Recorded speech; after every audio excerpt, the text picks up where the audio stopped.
Hello. Hey, what's up, man?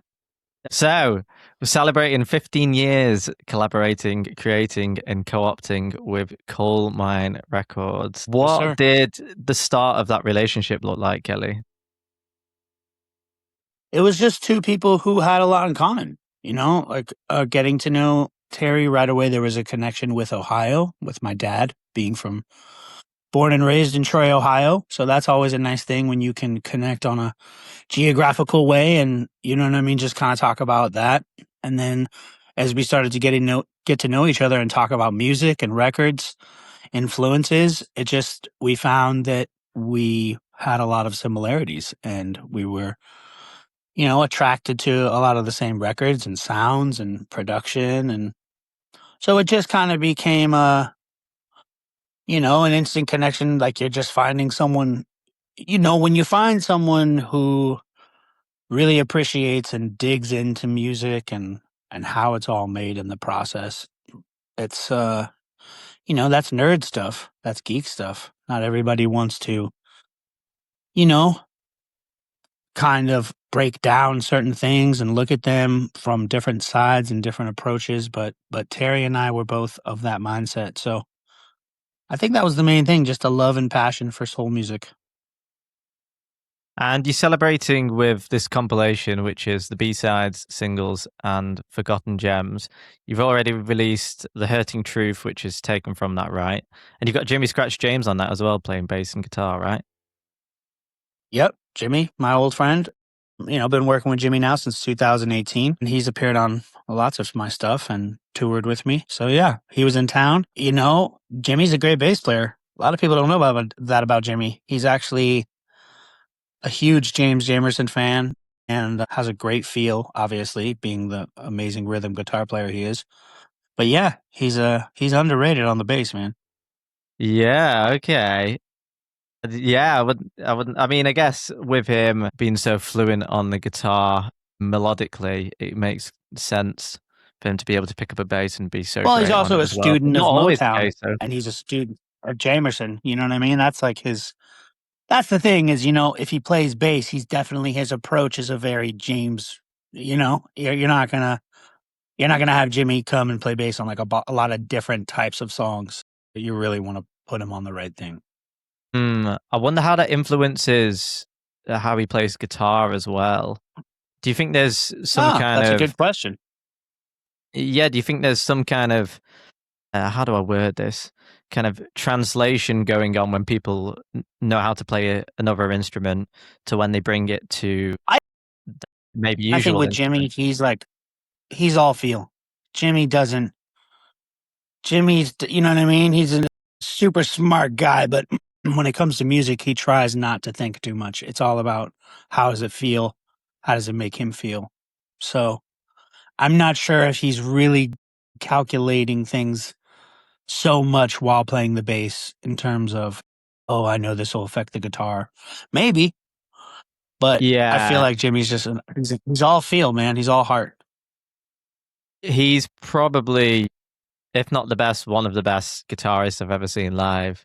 After seeing him play with Oh, Paula Greens, Kendra Morris, and Taylor Williams when they came to Manchester, that was amazing.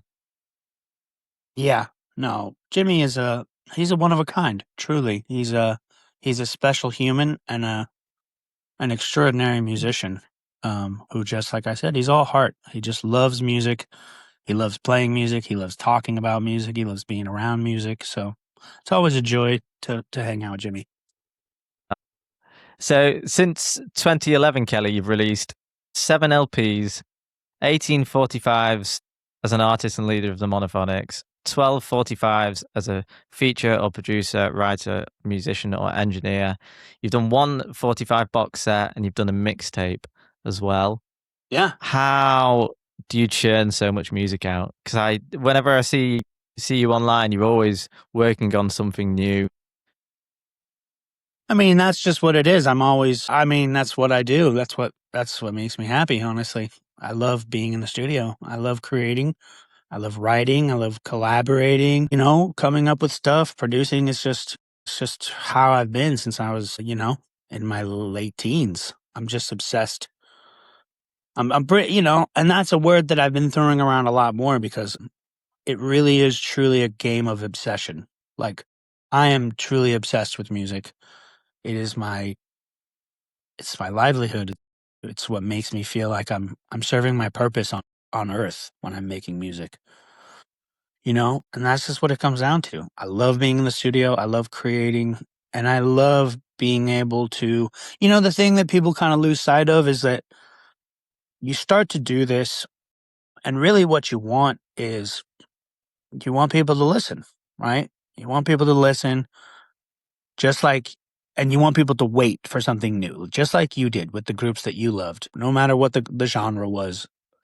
And so now that I have people's attention, people are listening. People want to buy the records. They want to see the shows. It feels like, why would you not want to just try and, pile it up and give them as much stuff as you can because they want it, And I think that's a really important thing because that's all, there's so many layers of when you decide to get into the music business and go after your goals and try and become something in terms of being a success in some ways. And I think the one thing is like there's all these extra glamorous things people talk about, right, in terms of the success. But at the end of the day, you just want people to love your music. It's really that simple. It's a black and white term. I make music, you listen to it and you enjoy it and you return that energy, and I make more music and you listen to it and you love it and you give it back, and that feeds me. And it's the same, at a live performance, as there's an energy, a cycle that's between the performers and the crowd. But I feel like it's similar. It's a different energy, but the fact that I know I have people out there listening, excited, the music makes them happy. That's very encouraging and inspiring to go back into the studio and continue to make art. Has the process of getting an idea to release been something that has always been fairly easy and natural for you? Or have you hit some roadblocks along the way? So what do you mean by, like, in terms of where the idea So, starts and then getting? so from the point of having an idea to getting it to release ready and sharing it with the world, has that always been a fairly smooth process, or the things you've learned along the way with that? No, yeah, that comes with experience. Just like anything else. I didn't go. I did a program for audio engineering to learn about signal flow and audio and whatnot when I was just out of high school. But I really didn't take any classes or go into any kind of music school in terms when it came to making records or writing or producing. I just have learned along the way and obviously talked to a lot of great people who are successful and read books about different people. I mean, at first, just like anybody, it was difficult. When I really started, like when I came out of high school and decided like, oh, I want to get into the music industry, that was right around like everything collapsing in terms of Napster, free downloads. People are like this whole idea of like, oh, you don't have to buy CDs if you want to listen to music. You can listen to it on your computer. This was all happening right as I entered the music business. And for those who are around, it was chaotic, especially for that generation that had been working in the business since the 70s, 80s, and 90s, because all of a sudden they were seeing that, like, oh, so because of technology, we're going to, like, the whole game is going to switch. So I'm not going to make it a long story, but yeah, just like anybody else, I started off and I didn't have a label. I didn't have any distribution. I didn't have anything. I was just self-releasing any kind of music I was making. Not this was very early on. And so obviously, I don't want to say obviously, but you know, by the time I met Terry 15 years ago is around the time I started to feel like, okay, I think I've got an understanding of, how it works to make records and how I want to approach things, how I want things to sound. And then honestly just enter Terry at that point, it was just really exciting to meet someone who was so excited about releasing vinyl, specifically 45s. Because some people might not know, but Colemine was strictly a 45 label for the first 10 years. And it really wasn't until that first Duran Jones LP that Terry was willing to take the risk of making a full record on Colemine. It was just singles up to that point. In 2012, Monophonics signed to Ubiquity Records, and so they put out our first official record with me, In Your Brain. And that was all. There's a lesson in that too, because they're a real, old school label. Own your music, take a piece of your publishing. The whole, how things were and continue to be for a very long time. Now, the thing with Terry was he was independent and he wanted to, build a strong brand and a strong label. But at the same time, Terry's approach has been different than some of these other soul labels. And I'm going to be honest with you, because Terry wants the artist to be bigger than the brand. That's not the case with some of these other soul labels. Now, they're not going to tell you that, but they want the name of the label to be so big that no matter who they put out, you go, I'm going to buy that because it's this, because it's Capitol, because it's Chess. Those are just examples like, oh, it doesn't matter who it is. Because it's coming out on this label, I'm going to buy that. And that's amazing. And that says a lot about their roster and the records they've put out. But at the same time, it's not really how it works. You know what I mean? It did back in the day with fives and small indie soul labels and blues labels. But once you get into the big major label games, no one's just buying a record because it's on the label. You buy it because of the artist and the music, and if you like it. And so Terry's approach has been a little bit different. He wants his artist to outgrow the label, and then through the artist, you find Colemine. And you go, oh my gosh, this label has this and this. Oh, I've heard of Kendra Morris. That's great. Oh, I've seen Parlor Greens at a festival. I didn't know they're on Colemine. He wants you to then connect the dots. He'd rather have you find an artist and then fall in love with the label. And now, obviously, because of the way the scene is and 45s are in vinyl, obviously a lot of people just find Colemine and then they fall in love and then they find who they like. But I will say his approach has been different. It's very much an old school approach. He wants you to love Kelly Finnigan and Kendra and Taylor and Pale J and Say She and all these other great acts more than you just love Colemine. You know what I mean? That's like his goal is to make the artist the star of the show, and the label is just a support. So I know I kind of got off course, but to go back and answer your question, yes, it was very difficult at first. It was, I just turned 45. I started doing this right out of high school.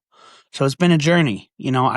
I didn't start making money, or things didn't start happening for me until I got into my 30s. I look at my 20s as like a training. Those 10 years, I spent so much time in the studio and so much time listening to records and, teaching myself keyboards and trying to become a better engineer and understand production and engineering. So I really felt like when my time came and I met Terry, I was ready.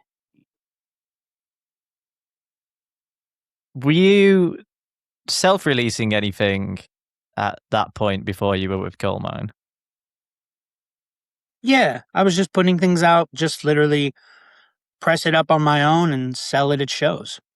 Sell it, go to record stores where I live in LA, try to sell a few copies to them.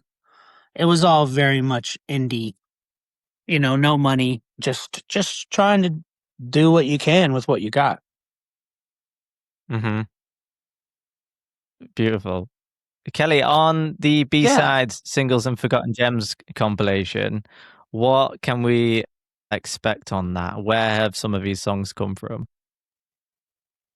Well, it starts with the first 45, really the first thing I ever sent to Terry, which was before I told him about Monophonics, was just my group, which was called Destroments, which was very much a jambalaya of soul and hip hop and library records and cinematic, just like everything. We really were way into all this stuff, and if you go back and listen to everything, it's all across the board with those influences. So I hit him with the track Freedom, which is a pretty heavy track, very kind of library-esque, but very raw. And he loved it. And then I started talking to him about monophonics and whatnot. But so the compilation starts with Freedom, and then it just starts to go through different B-sides that I've put out because I like to put out real B-sides. A lot of the B-sides I put on 45s are not on the record. That way you're kind of getting something new and fresh. So we've got Trouble on there, which was the B-side to that was the B-side to I Don't Want to Wait. No. To Catch Me I'm Falling was Trouble. And then the B-side, It's Not That Easy, which is a great cover by Reuben Bell, which is a classic Soul 45. That's the B-side of I Don't Want to Wait. So that's on there. I'm trying to think offhand everything. I mean, I got something off my mixtape. I got a couple songs off my mixtape. I got mostly B-sides from 45s. I got the Freedom track, which is a B-side. I got the Keep Me in Mind 45, which I did with Ronaldo Domino, soul legend from Chicago. Trust in Me was a bonus track off this last record that I did specifically for a British record store, Rough Trade. That's on there. And then I feel like I'm forgetting something, but then I put The Hurting Truth on at the end as a new unreleased track that I had been sitting on for about a year. So it's all material that's been out, but we've put it on one place instead of being, on multiple fives. Because obviously I know a lot of people don't buy fives, they don't really understand the charm or why people are into that. So I wanted to take some of these songs that are not available on physical media outside of 45 and put it in one place so people can enjoy that. And also just kind of a way to pat myself on the back, kind of show a little bit of a mark in the time. And you know what I mean? I think that's important as an artist when you reach certain things. People might not understand this, but working with anybody in the music industry for 15 years, that's an accomplishment. This is a difficult business, and a lot of people start off as friends. And then once money and business and all the complicated things get involved, people tend to start to find space between them. So the fact that I can say I've been working with someone in a very close way for 15 years is like I'm very proud of that because it says a lot. Yeah, that is really impressive, Kelly. Obviously your career and that relationship is very beautiful. The fact you can kind of hold each other up as you do and also share in each other's strong points, because obviously you're a great producer and with that side of the music, and then Terry is obviously putting the label together, the marketing side, I guess physical distribution, and he's a real people person after speaking to him like a year ago. Yes, he's a mensch. And People love Terry. He's a great guy, man. He's anybody I meet that doesn't like Terry, I wouldn't trust them. Like honestly, I'd be like, oh man, I don't know about that person. If they don't like Terry Cole, then I got I'm worried about them. Kelly, can I ask a nerdy question? Sure. Have you always been relatively analog with recording, or do you work in the box often? Yeah, I do both. Everything starts analog and then it ends up in the box. But, even though I'm in the box, I'm still using, all the old mics I have and tube preamps and all the same stuff. I mean, if you know what you're doing, when I've talked to certain people, they get a little worried. They're like, well, if you take it from tape and then you put it in digital and then you start recording on top of that, aren't you going to hear? No, not at all. Of course not. The tape is not, listen, tape is a tool, just like anything else. It's not a game changer. It might be a game changer for your process or how you write the music, how you record the music, how you view the music or hear it. But it's definitely not like just like put your recording through tape and it's going to magically sound like, the fucking Beatles or something. it's just like anything else. It's a tool. It's used to capture the performance, just like Pro Tools. Now with tape, because of the technology it offers, lots of intricacies and characteristics that obviously ones and zeros don't offer, because you're dealing with a physical media and you're literally it's science. It's crazy what tape is. But yes, I work in the box, and just like a lot of people, like I said, when I came into recording, it was right at the dawn of Pro Tools and digital recording. So because I was young and impressionable, obviously most of the people I talked to were like, "Oh yeah, don't worry about analog. Like, learn Pro Tools, learn digital. This is where the industry's going. This is what you need to know." So, of course, at first, I embraced that because it's what everybody was telling me I should worry about. And then as I started to learn more, I really realized, like, oh, this is useful, digital recording, but the sound I'm really after is the analog sound. So then I worked backwards and started to, buy more analog gear, buy a tape machine, and understand that process of recording that way and how, for me, fusing the two together, both worlds, analog and digital, is really what works best from my process. So at what point do you move from analog to digital then, Kelly? Like around 2009. Around I that mean, in time, terms I was living in of the Bay the Area. song creation process. Yeah, around 2009, 2010 is when I started messing more with more analog gear and utilizing it in a creative way where it was affecting, it was inspiring the process. So you're recording to tape, and you're Yep. also applying some perhaps outboard stuff. When do you then take it over to being in the box, and when do you utilize that? Oh, I understand. Once I've basically found, honestly, what I do is I fill up the machine. I really mostly work on 8-track tape. And so, depending on the song, some songs I might have one drum track. Some songs I might have 3 drum tracks. Some songs I might have 2 guitars. I might have 1 guitar, so it just comes down to like, so say a song I have 2 drum tracks, 2 guitars, a bass, and 2 keyboards and a percussion. So that's 8 tracks right there. So I've got a nice foundation for the rhythm section, everything sounding good. If I'm needing to then put on some horns, vocals, strings, whatever, other things, at that point is when I would move it to the box and I would do those other overdubs. And that's usually how it goes, is the meat and potatoes of the music. The meat and potatoes of the music is recorded to tape. And then a lot of the vocals, strings, horns, extra sweeteners, as we call them, that's done in the box. And the processing you're doing to these tracks, is that mostly done in the box? It's a combination. I have a good amount of outboard gear.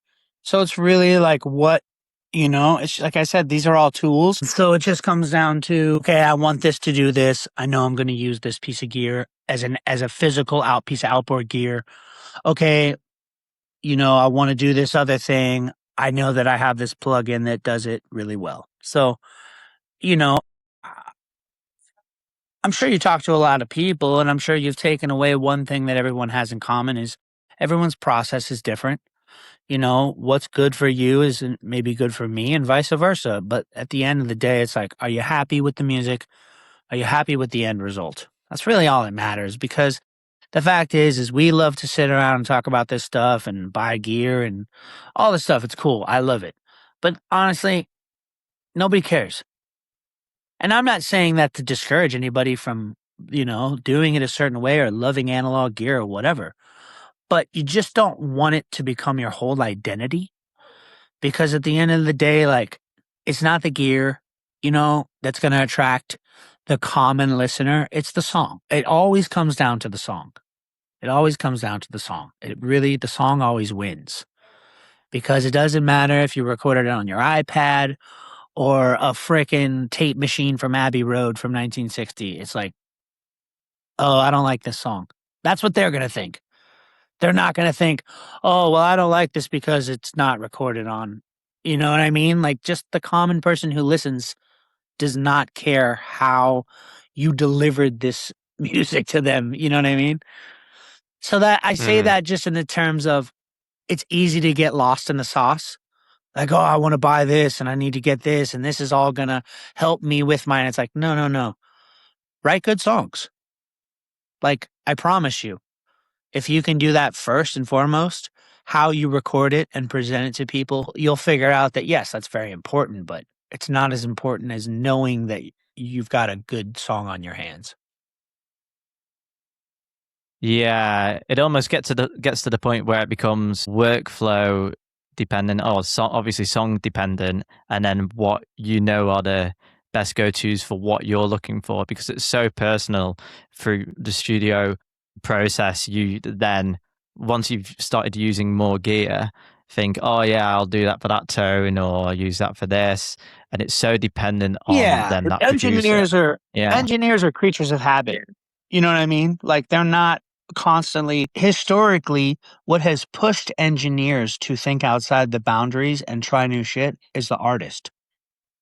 You know? Because the engineer is like there to be as technically sound and capture the performance as beautiful as possible. And it takes the artist to go, well, what if we try this? Well, what if I want it to sound like this? What if we, and that's going to challenge him to push his own boundaries.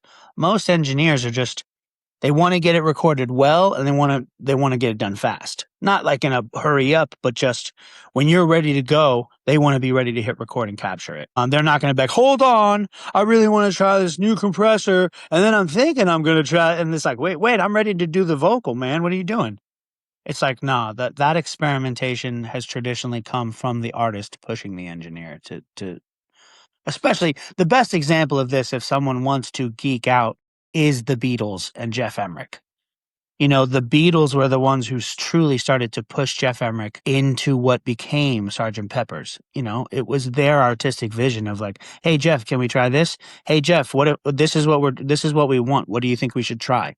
Hey Jeff, like we want to drive the drums and them to sound kind of crunchy. And that's their vision that pushes Geoff Emerick to become a better engineer.